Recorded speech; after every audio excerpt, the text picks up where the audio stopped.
And then we're going to jump into the schedule for NFL because those games are starting within like less than 10 minutes. And I think my fantasy football is set up for this week. Pray. I'm not 100% sold, but we'll see what happens. So as we started with Sunday matchups, all games are Eastern time. So if you're in a different time zone, you'll have to adjust for that time schedule. But other than that, all the games are Eastern time is listed. So for our early games, we got Green Bay Packers taking on the Cleveland Browns. We got the Indianapolis Colts visiting the Tennessee Titans. Cincinnati Bengals taking on the Minnesota Vikings. The Pittsburgh Steelers are taking on the New England Patriots. I know that game's going to be a good one. The Los Angeles Rams are taking on the Philadelphia Eagles. Another good one. I hope that one's local for me. I'm definitely watching that one. The New York Jets taking on the Tampa Bay Buccaneers. Las Vegas Raiders are visiting the Washington Commanders. Atlanta Falcons are taking on the Carolina Panthers in a divisional rivalry. And the Houston Texans are visiting Jacksonville Jaguars at 1 p.m. another divisional rivalry. So those are all your early games for this Sunday. And then for your midday games, you have the Denver Broncos taking on the Chargers. That should be a really good game. That should be a really good one. I'm probably going to see if I can watch that one, but we'll see. It depends on what cable puts on TV. We also have the New Orleans Saints visiting the Seattle Seahawks. The Dallas Cowboys visiting the Chicago Bears. I'm pretty sure that one's going to be on TV nationally. And then your Arizona Cardinals taking on the San Francisco 49ers in the divisional rivalry. Your Sunday night matchup for this week is going to be the Kansas City Chiefs taking on the New York Giants. And your Monday night matchup is going to be the Detroit Lions visiting Baltimore Ravens. Make sure you check all local listings for your times and games. And then your Thursday night game for this coming week is going to be Seattle taking on Arizona in an early matchup. And then we'll follow up with the schedule for next week. But that's what all the games are for this week's NFL schedule, minus the Thursday night game because that is on a different week. Speaking of Thursday night games, we'll get into that in a minute. But I'm going to recap. We'll talk about that since I'm already on the NFL schedule. So the Thursday night game that happened last week for this NFL week, was the Baltimore Bills hosting the Miami Dolphins. Josh Allen gave me some good on the positive. Josh Allen gave me some good points in fantasy football. The man was throwing. I think he threw 3 touchdowns. He was 22 of 28. So he's that dude right now. He's probably the leading candidate when it comes to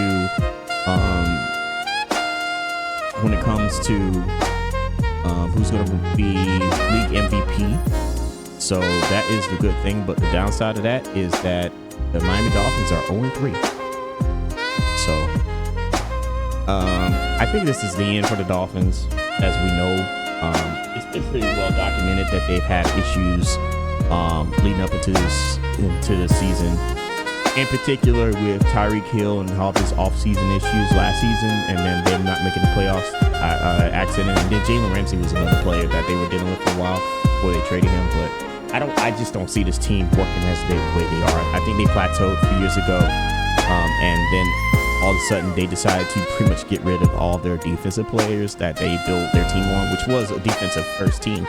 That's the reason why they was able to score so many points, is because that defense was really good. And now, because that defense is what it is, and then on top of that, Miami hasn't won a game in cold weather in a long time. So it's just like, what is this team anymore? They just plateaued, and Tua and them, they need to rebuild this team. They need to rebuild this team. They need to get rid of Tua. Tua's not that guy. They put all that, they gave him all that money. He has more money than all your top players. Like, he has more money than Patrick Mahomes. He has more money than Josh Allen. He has more money than Lamar Jackson. He has more money than a lot of players, and this is the results that you get.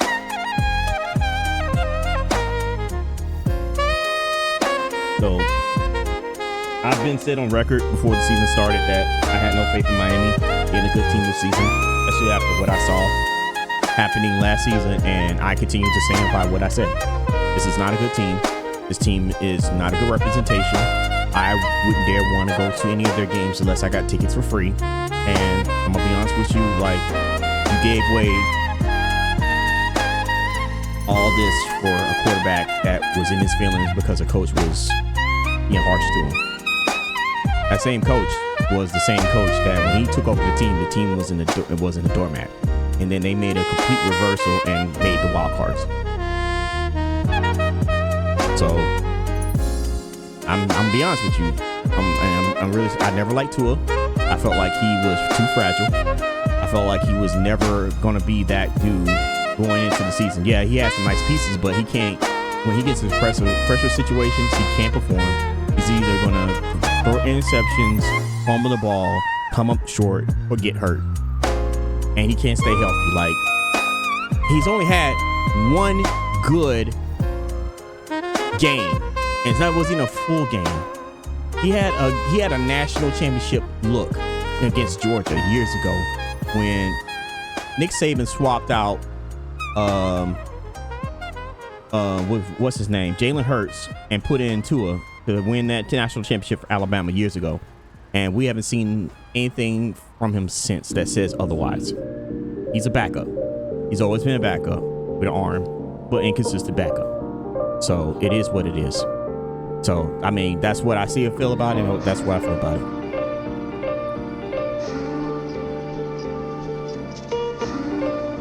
Yes, I am here.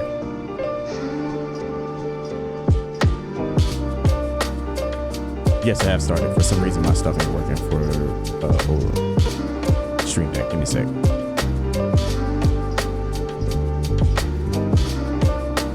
1 second, guys. Just gonna pause it. Okay, going back to it, but yeah, that's just how I feel about Tua. Like, and on top of that, like, Tyreek Hill is just a headache for somebody that's one of the fastest players in the NFL. This dude is only his best work when he's running in the open field and he's basically running slot. He's not a jump catch type of guy that you can have in the end zone. He's a good number 2, but he's not number 1. Like, I still would want somebody that's a little bit taller that can go get the ball and still run and just be just as quick and can power through and go down the field. Like, Tyreek is a fast dude, but you have to hit him out in the open field for him to be effective, or you have to use him in the slot. Other than that, he's not going to be a tough guy. And Waddle does more than Tyreek, and that's just how I feel. Like, might as well trade him. Go get some get a second round trade capital. Honestly, if you can get if you can get a first and second round off of Tyreek, it would be great. And but like, they need a whole new identity. The coach needs to go, the GM needs to go, the team needs to go. That's how I feel about it. And if the owner can't make that change, then he needs to go too. So it's just a shame because this team could have had high potential. It had very high potential, and it just went downhill from there. So that's the reason why I just don't really care about the Dolphins this season. But it is what it is. Moving right back to college games. Now, a team that I do care about, a team that I won yesterday, is the Miami Hurricanes. Thank you very much. Yes, the Miami Hurricanes was the marquee matchup tonight. Yesterday on Saturday night, they had a marquee matchup against the Florida Gators. While it did start off slow, especially around the halftime, it was 13-0, and the Gators did make it a game when they scored their only touchdown. Miami showed who they were and started running the ball down their throats and finished out the game 26-7, which is, I think, their 4th home game. And then next, they're going to have a bye week going into next week. And then in October is when they're going to travel up to Tallahassee and take on the Seminoles in a match for the ages. Both teams are looking great. The Seminoles look good. They beat Kent State 66-0. I'm looking forward to this matchup. I'm actually kind of nervous. I'm really nervous because usually when Florida State and Miami are good, some tell me, I don't know, man. Listen, I don't know about this one. I really don't know.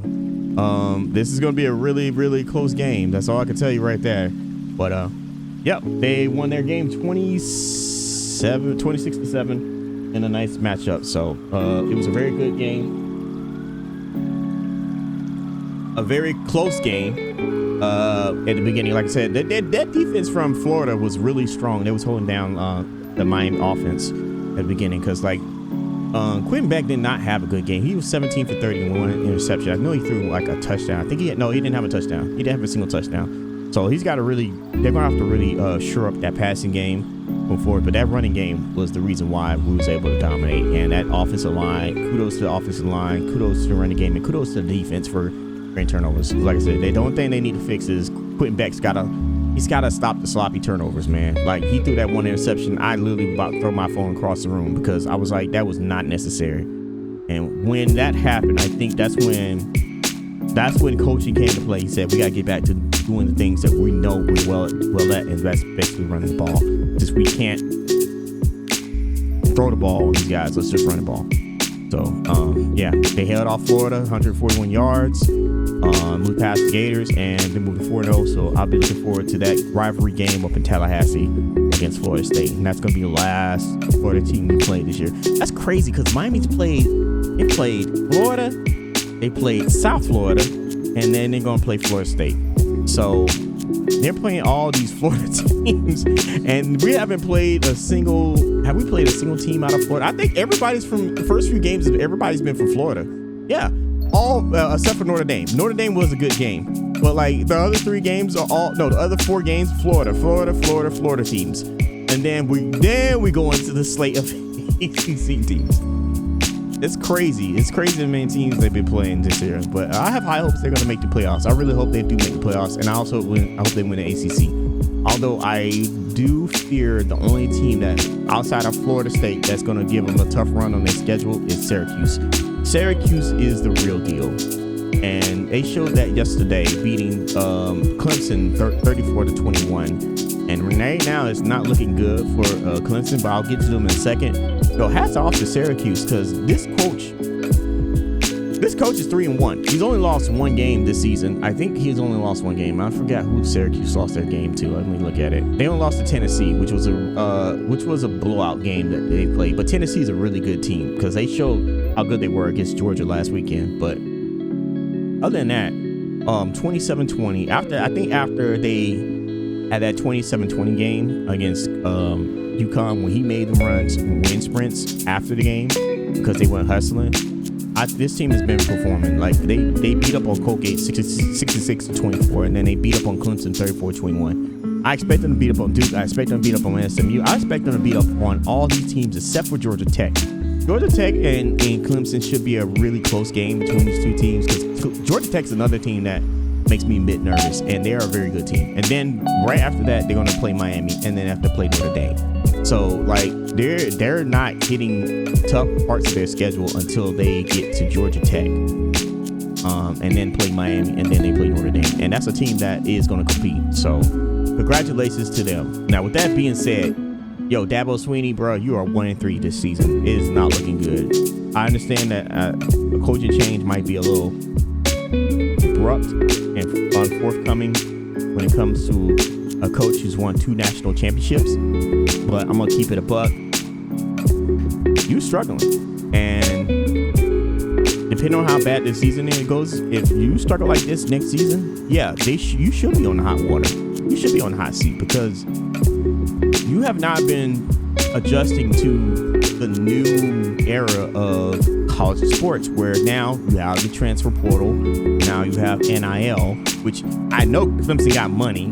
Like, you can't sit there and tell me that Clemson don't have money, but you stick your guns to these players that have been underperforming, and you're paying these players to perform, and they're not been performing well. So, like, you need to make a change in how you're doing things, Dabo. Otherwise, you're going to end up in that hot seat just like Mike Gundy in Oklahoma State, who should have been fired years ago.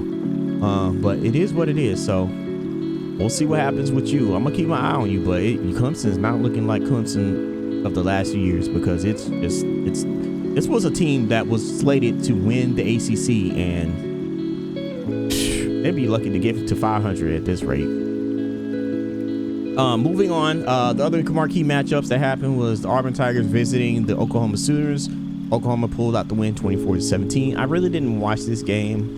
I don't really know how much happened, but I know that the quarterback from Oklahoma, he is one of the Heisman candidates, 24-36, 1 touchdown. I think he's the leading candidate for the Heisman right now. So I'll be keeping my eye on him, along with Carson Beck. Him and Carson it's him, Carson Beck, and I'm trying to think who else. Maybe the quarterback from Tennessee. That guy can put up some numbers. He put up some numbers against Georgia. So we'll see what happens. But yeah, that's going forward. Also another big marquee matchup. Michigan Wolverines pulled out a close win against Nebraska Cornhuskers, 30-27. The reason why I kind of highlight this one is the fact that the reigning defending undisputed champ Terrence Crawford came out to walk on the field for Nebraska Cornhuskers. And they've been making a lot of noise in the Big Ten, but they came up a bit short against the Michigan Wolverines. So hopefully we'll see what happens going forward. Listen, I'm gonna be honest with you, they all got to keep up with Ohio State. So it's pretty much Ohio State and everybody else is right behind them, and maybe Penn State. I'm not sold on Penn State yet. I'm just going to wait and see. We'll see what happens. But what I am sold on is Indiana, because they beat the brakes off Illinois 63-10. I'm sold on Indiana. I like this coach. I like what the coach is doing with this team. Even though he came up short in the college football playoff when they just lost outright, but that's their first year going to the playoff and being to the postseason. God knows when. So I like what's going on with Indiana, and I would hate to see this team in the college football playoff. Although I still think they're going to have a tough road ahead of them. Let me see who's in the schedule right now. So they still got to play Oregon. They still have to play Michigan State. They still have to play Penn State. I was looking, I was like, well, do they have to play Penn State? Because these two games right here are going to determine the measuring stick for this team, if they're going to be playing in the Big Ten championship.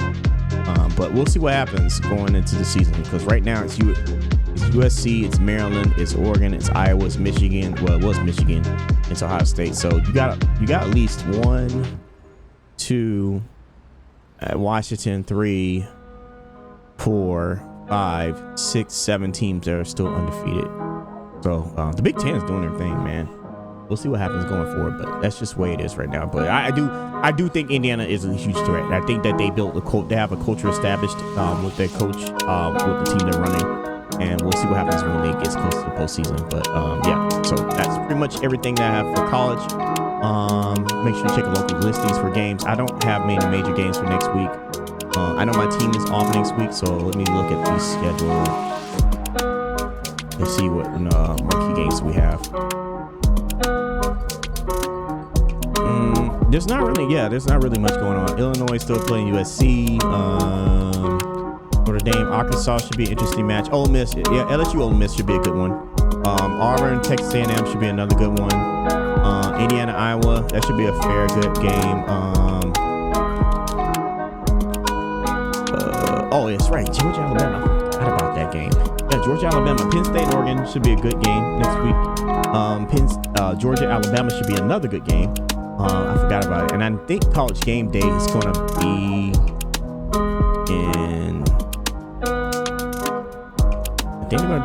at Penn State for the Oregon matchup. They're not going to be in Georgia, Alabama, which is surprising, because I would probably prefer them to be in Athens over University Park, just because it's Georgia, Alabama, man. Like, this matchup is always produced a winner to the SEC championship. So, well, most of the time. I know last year it was Alabama that won the game, but Georgia ended up in the SEC championship. So, I think College Game Day is going to be at Penn State, Oregon. Which, by the way, College Game Day was in Miami this weekend. Loved it. Wish I could have been there. Unfortunately, I'm not a student in Miami. But yeah, seeing what's his name dump off the high dive into the pool in Miami, University of Miami, that was great.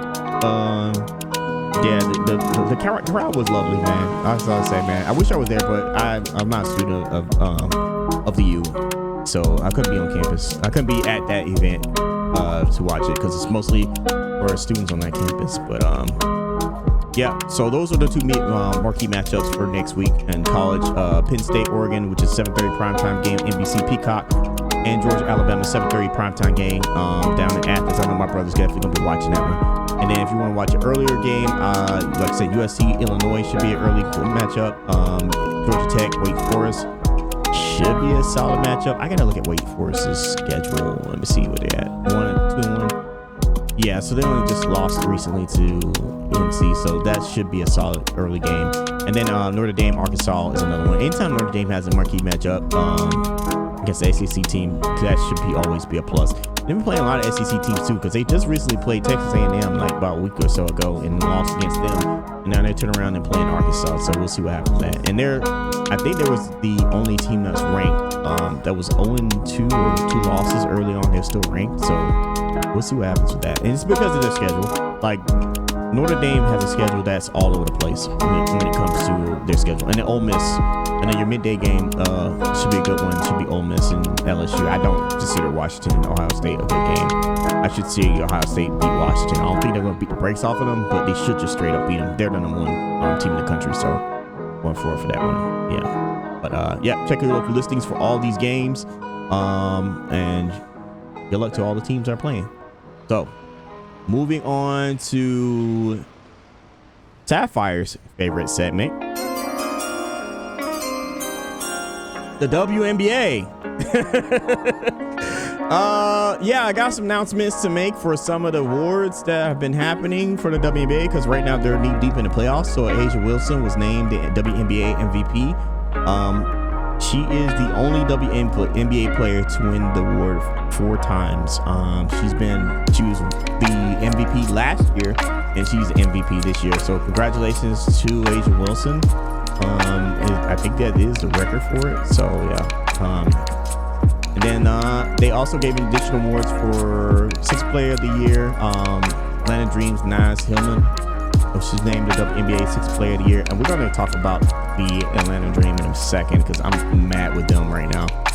But yeah, so she was the top MVP voter. And then the second person that could have won it was Nafisa Collier. The reason Nafisa Collier didn't win, I honestly think, is just the fact that she was out. He was out for a number of games. Asia Wilson was there most of the time, and Nafisa Collier was out. I don't know this because I had her in my fantasy league, and she was out for like a hot minute. I was just like, hey, bro. And I remember having a conversation with Sapphire about how mad I was that Nafisa was out, because I was doing playoff basketball. I was basically in the playoffs in my fantasy league, and without her, the guy that was the number 1 in the league, I've already beat early on in the season, couldn't beat him again because I didn't have my players. So yeah, it was just like, hey man, it is what it is. But yeah, congratulations to her. She was also named the co-defensive player of the year along with Alana Smith. And the funny thing about her defensive player of the year, her parents accepted the award on her behalf, which was kind of interesting. So yeah. But Atlanta, let's go back to this. Atlanta, come to the front.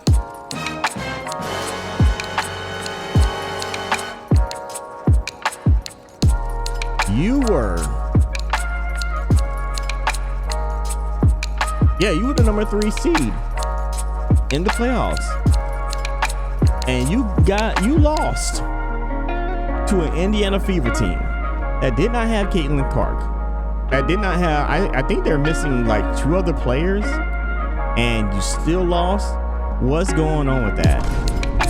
Seriously, what's going on with that? I'm so disappointed in Atlanta. But you know what? I shouldn't be surprised. And if you live in Atlanta, you know where I'm going with this. If you're not the Atlanta Braves, you're not winning a championship. It's just facts. Like, do we need to go down the list? I mean, God knows the Hawks can't make it past the conference finals in the NBA. Atlanta, they've been to the WNBA finals, but they can't bring home the big award. The Braves won, before the Braves won their championship years ago, they were the Buffalo Bills of baseball for a while, until they finally got over that hump and finally won the World Series back in the 90s. And then they won again a few years ago when they had a really good squad. The only other team in Atlanta history that's won a championship is Atlanta United, which is a young team in MLS, which a team always wins almost every year in MLS, unless you're like the Portland Timbers or the Seattle Sounders, or in the case when Beckham was playing, the LA Galaxy. So like,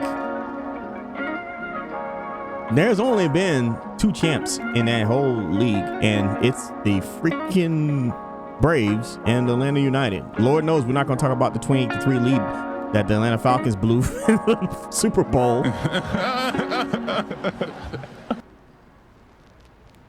Like, it's just Atlanta teams don't win. They don't win. This is why it's funny that people call Miami teams fair weather, but like Atlanta teams are worse. Unless you're the Braves, it's not. Like who other outside of the Georgia Bulldogs? Because the Georgia Bulldogs pretty much run the state of Georgia. Like outside of the Georgia Bulldogs football team, what other team gets worshipped more than the Braves? I'll wait. They talk about Miami being the fair weather city, bro. Atlanta's just as bad.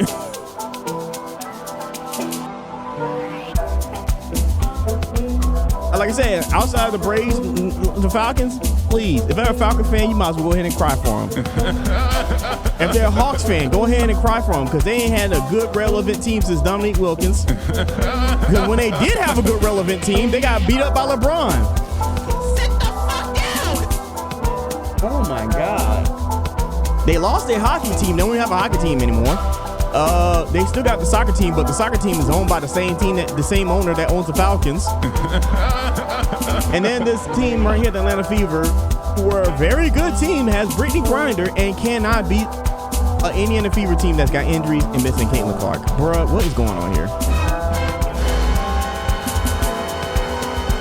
But if it makes you feel better, Phoenix Mercury beat the New York Liberty, so that's a plus. I know Sapphire is going to be happy about that.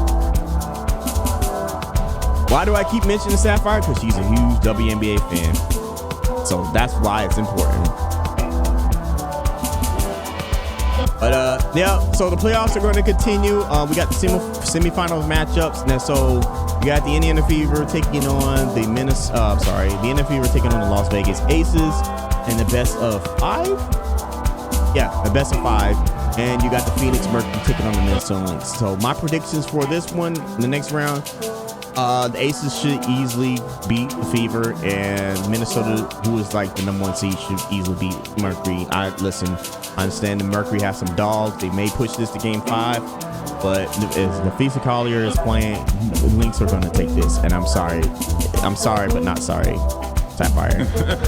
I'm just going to keep it a buck. But yeah, definitely check for your local listings for all the games that are being televised. These games are actually pretty good when it comes to the playoffs. Regular season, it just really depends on when during the season. But yeah, I need them. I still don't understand why this team just cannot pull it together when it comes to the playoffs, man. It's such a disappointment. It's such a disappointment to see the number 3 seed just get beat by a team that's been racked with injuries. All right, so to close out the podcast, I normally don't do this, but there has been some announcements in the world of professional wrestling, because I don't talk about wrestling because I just kind of keep it to myself. And I know I was supposed to do a podcast with another group when it comes to professional wrestling, especially with AEW, but I felt like this weekend was too important not to ignore. So what happened is, if you don't know, unless you're living on the rock, recently WWE worked out deals for having their premium live events, or formerly known as pay-per-views, to be shown on ESPN and through the ESPN app. So now all the new pay-per-views are now going to be on ESPN. The deal they previously had with Peacock will still get the Saturday night main event, but going forward, all the PLEs will now be on ESPN. So this raised the price of the ESPN app significantly.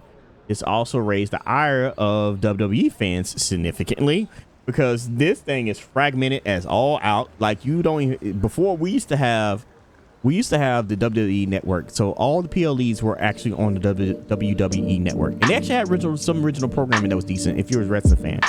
But now it's spread out over the place. So you have Raw. I think you have Raw on Netflix. You have SmackDown on USA Network. You have NXT on WCW.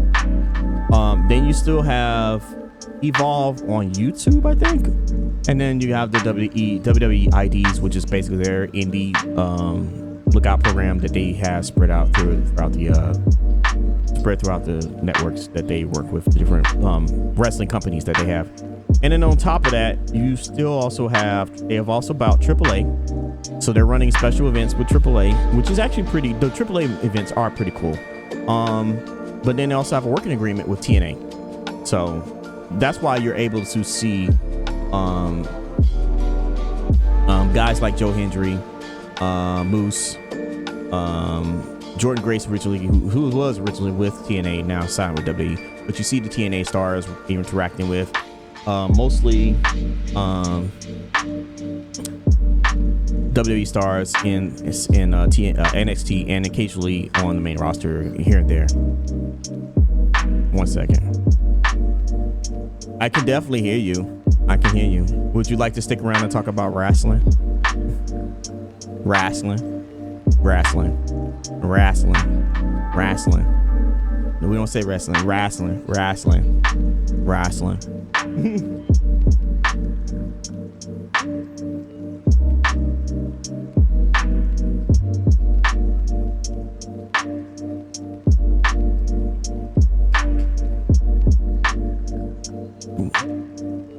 You didn't bring me none. You didn't bring us none. Anyway, I gotta continue recording, so I'm gonna continue talking. You go ahead and get your outro. Yeah, but they can't hear you.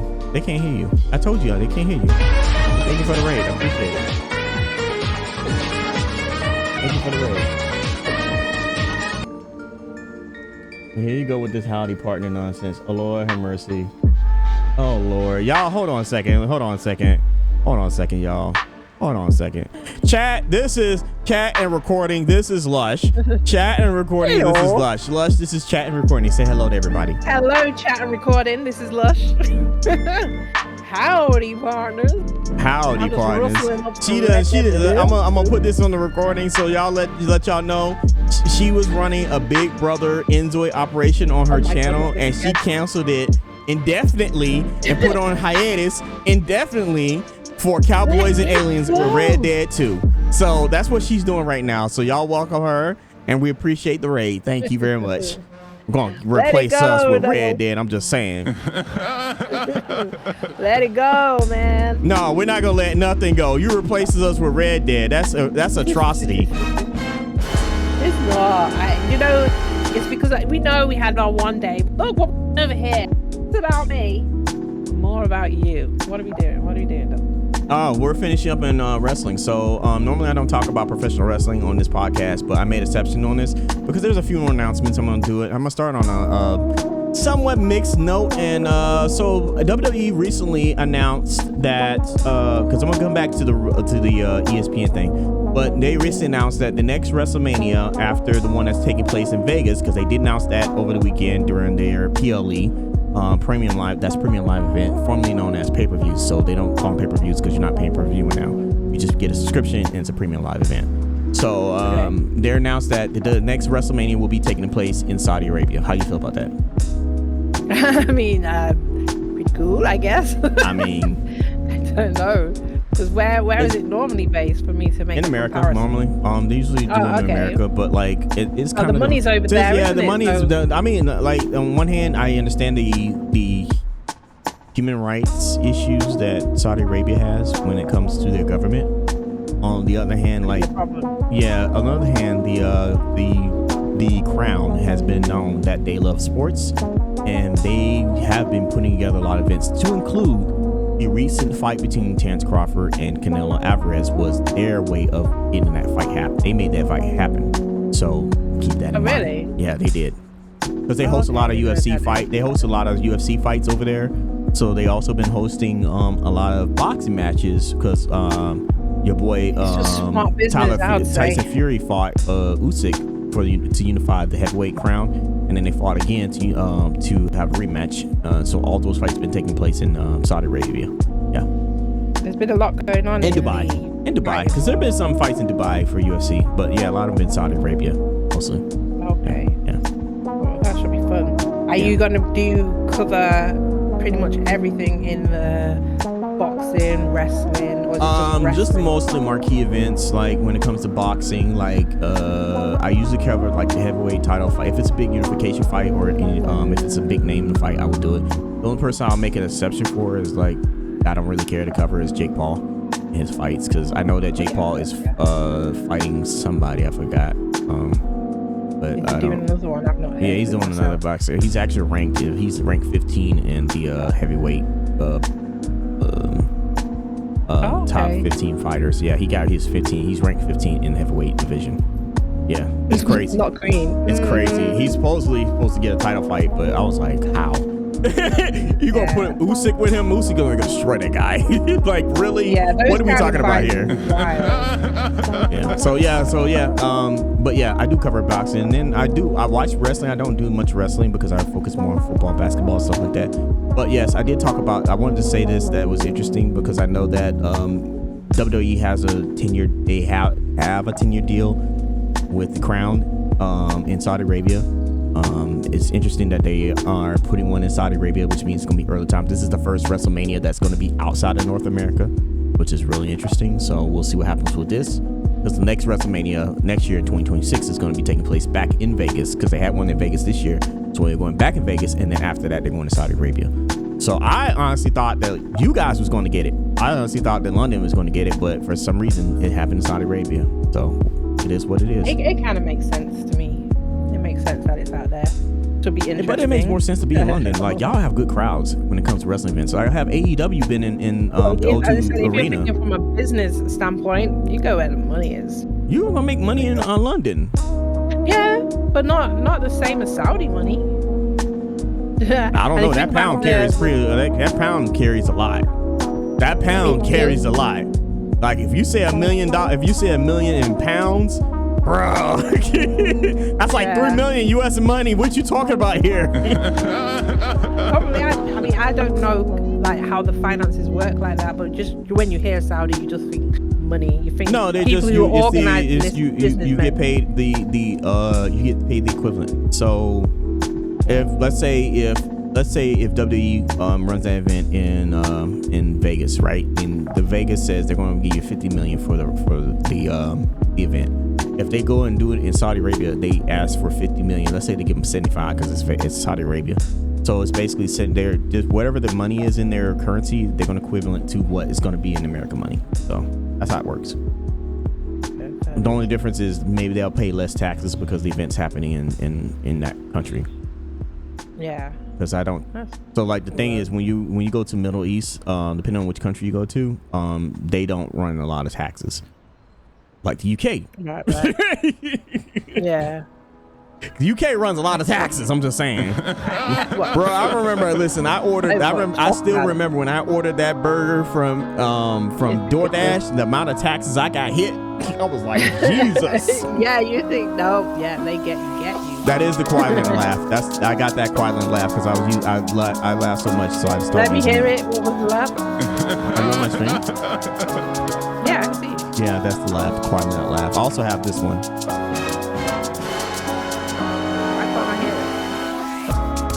I don't know. It's there.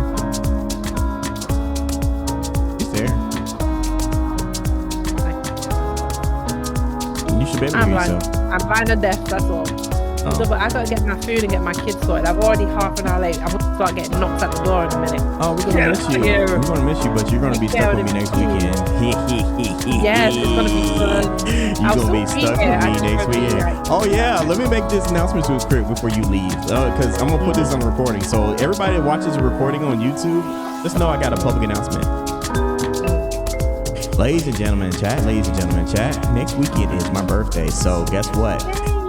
Lady Lush will be playing Streets of Rage 4 with me next weekend, so make sure you check in with twitch.tv/SSX3000 along with twitch.tv/Lady Lush, because that's going to be a ride, because us two do not get along very well. Thank you so much for this announcement, and make sure you check the local listings for the stream, and make sure you give me some well wishes on my birthday. I would set $5 in my Cash App. Y'all give me $5, I would be very happy. Have a nice day.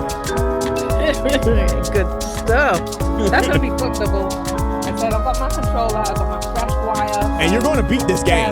No excuses. You're gonna beat this game. I'm gonna do it in my stream slot. You've been saying this since the pandemic. You're gonna beat this game. End of discussion. I'm gonna do it in my stream slot. I'm gonna hard carry your ass to the finish line. You drag me over there. is gonna be good. Yes, we're But going to do I'm gonna love you and leave you though. Okay. That I'm still here in the podcast. I'm just not. It's fine. Chat. That's fine. That's Yeah? fine. That's fine. Alrighty, All enjoy. right. And thank you. See you next week anyway. All right. Bye. Bye. Getting back on track. All right. So that is going to be happening in Saudi Arabia for WrestleMania 43. So getting back to the podcast, getting back to the event that happened yesterday, because of the ESPN deal, they host their first event, which was supposed to be to counter AEW's event that they ran All Out earlier in the day, because that would happen yesterday. But like, this event was not that good. The WrestlePalooza felt like a Saturday night live main event. It just was not a good event. Like, they had like 4 matches total. You had Brock Lesnar versus John Cena to start the show. Then you had Stephanie Valkyrie versus Io Sky for the vacant World Heavyweight Championship that was recently vacated by Naomi because her pregnancy update, so she vacated the championship. Then you had the best match of the night, which was Seth Rollins and Becky Lynch taking on CM Punk and a returning AJ Lee. That match was fantastic. And then we finished out the show with Cody Rhodes versus Drew McIntyre for the WWE Undisputed title. So like, for that event, you had 4 matches total. Oh, I'm sorry. Then you also, I forgot about this match. You had 5 matches. I forgot. You also had the Usos take on The Vision, which was Braun Breaker and Bronson Reed in a anything goes match, basically. So, of the 4 matches of this event, 2 of them were the best, which was the mixed tag between Seth Rollins, Becky Lynch, CM Punk, and AJ Lee. And then the women's heavyweight championship between Stephanie Valkyrie, which, by the way, congratulations, Stephanie Valkyrie. She's just been recently called up to the main roster, but she made the most of it and she won the title against Io Sky. So like, it was a C event. Like, it was just like, why did they do this? I really hope they stop doing this, because I'm gonna be honest with you, compared to All Out, which we saw in All Out was a returning Eddie Kingston, a returning Pac, it's been away for a while, a returning Luchasaurus and Jack Perry, returning Jack Perry, formerly known as Jungle Boy, getting back together. And then you had a fantastic coffin match with Darby Allin, and that situation that happened with him, and like, they put on even though it was a 5 hour, and a new champion, women's champ for AEW with Chris Statlander winning against Toni Storm and 2 other competitors. I can't remember all their names, but so like, it just like, AEW put on a better show, and this was the main roster. So like, for them to put down this mediocre show, I really hope they stop the counter programming against AEW and really just focus on doing what WWE is great at. So like, it was not a good show. It was alright. The only other good announcement that they did mention out of the show was Stephanie McMahon is still going to be the first. She's been announced as the first person to be inducted into the WWE Hall of Fame, which is, she's well deserved. But there was an interesting conversation going on. I think I was watching, who was it? I was watching the female Phenom, where we were talking about how China should have been in the WWE Hall of Fame a long time ago, but because the rocky relationship with China, formerly with Vince and Stephanie and Triple H, and that whole situation, we know why that won't happen for a while, but she's long. She should have been inducted a long time ago, and it's just a shame that while it's great to see Stephanie be inducted because it's a long time coming, it's a shame that China is still not there. And she was fantastic when she was there. Like, it's crazy. But yeah, I wanted to mention that real quick because I don't talk a lot about WWE news, but I had to mention the W on this one because of a lot of the stuff that was happening. And another reason why I had to mention wrestling is because of this news. So, in case you've been on a rock, Roger Jackson, who is the son of Quentin Rampage Jackson, formerly light heavyweight champ in UFC, big time Pride FC fighter, Hall of Famer, yada yada yada. He went to a wrestling event like months ago. I think it was about a month ago. Yeah, it was nearly a month ago. He went to a local wrestling event. I can't remember who it was. Oh, Knock X Pro Wrestling Academy. So the reason why this one is being mentioned is because The Academy was under the WWE ID brand, basically meaning that this wrestling academy would be showing pictures of basically funneling their. I'm sorry, I'm getting confused because that text message.